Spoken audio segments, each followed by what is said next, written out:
Dia ini datang lagi Ustadz, menyampaikan bahwa dia ini sudah tidak lagi dengan istrinya. Sebenarnya setahun yang lalu saya itu ada ketemu laki-laki di salah satu kajian.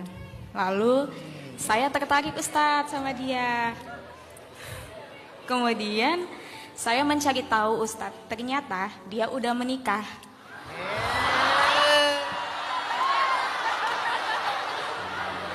Oke. Lalu saya sadar diri Ustadz, tahu diri, terus saya mundur dan move on nih.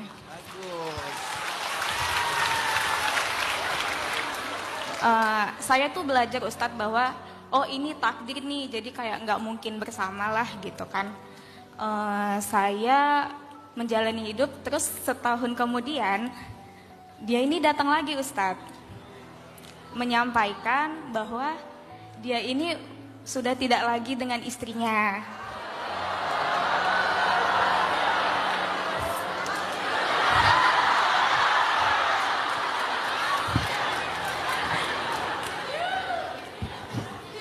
Cek, tetangga diam dulu. Tetangga sabar ya.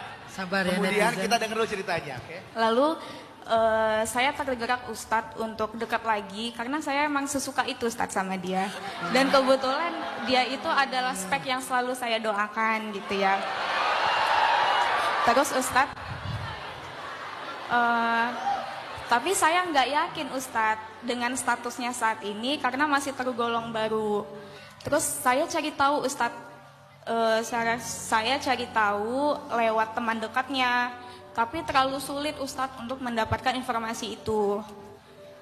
Kemudian saya kan melakukan istiqoroh. Hal apa sih yang menjadi pertanda apakah dia ini beneran jodoh saya atau tidak?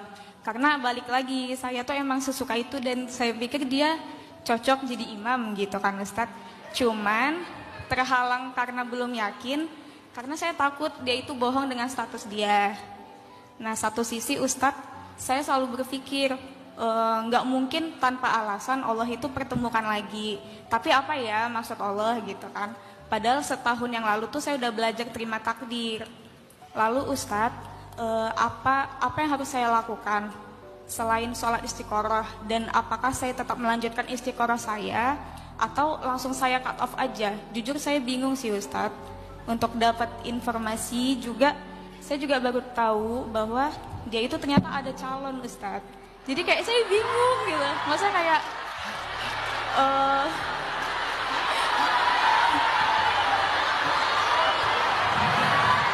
nah itu Run, kayak Gaby, run! Lari. kayak masih kesulitan dapat informasi Ini gitu. ceritanya berapa episode ya? Udah, Itu Ustadz, iya. cukup. Jadi sekarang bingung. Iya, apakah saya melanjutkan istiqoroh saya atau langsung di cut off aja? Karena capek Ustadz patah 2 kali. Gitu. Kan kalau misalnya kita baca berita di TikTok nggak jelas beritanya, cari tahu beritanya di mana? Di komen. Biasanya netizen tuh tahu banget lah pokoknya ya. Jadi saya setuju sama komen-komen di TikTok. Biar lebih jelasnya gini, Mbak Gaby. Mbak Gaby itu sebetulnya hidupnya masih Allah mudahkan. Masih banyak pilihan. Mbak Gaby masih bisa ta'aruf. Mbak Gaby masih bisa meminta pendapat orang-orang yang berpengalaman. Jangan sampai Mbak Gaby jadi menutup diri dari kebaikan-kebaikan yang lain gara-gara terlalu nurutin satu keinginan. Coba belajar untuk meminta biar Allah aja yang nuntun hatinya. Kemudian buka kesempatan buat orang-orang yang siapa tahu mau datang serius sama Mbak Gaby dan dia siapa tahu lebih soleh, lebih baik, kondisinya juga. Apalagi ini dengan cerita yang berepisode-episode tadi, kayaknya untuk cewek itu jadi high risk taker tuh agak lumayan kurang pas ya.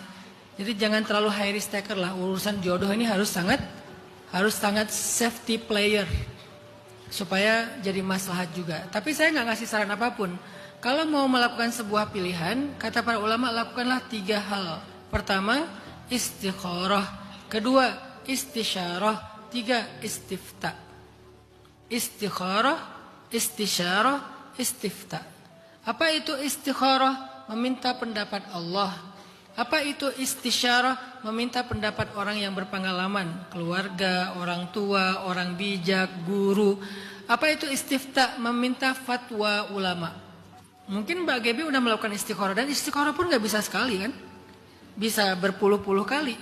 Kemudian istisyarah, coba lebih banyak diskusi sama orang yang lebih bijak, berpengalaman, terutama orang tua dan guru. Kemudian baru yang ketiga, istifta. Kalau istifta sih hanya tentang halal dan haram. Kalau pilihannya halal, cukup dengan istikharah dan istisyarah. Semoga Allah bukakan yang terbaik buat Mbak Gebi, sehingga Mbak Gebi menjadi punya pasangan yang benar-benar jodoh, bukan ujian. Karena bisa jadi orang dipertemukan dengan seseorang yang jadi pasangan hidupnya tapi ujian. Kayak Sayyidah Khadijah, 2 kali menikah sebelum ketemu Nabi, 2 kali ujian. Yang pertama suaminya meninggal, yang kedua bercerai kan. Tapi lewat lika-liku itu akhirnya kemudian Sayyidah Khadijah pantas mendampingi Nabi Muhammad SAW.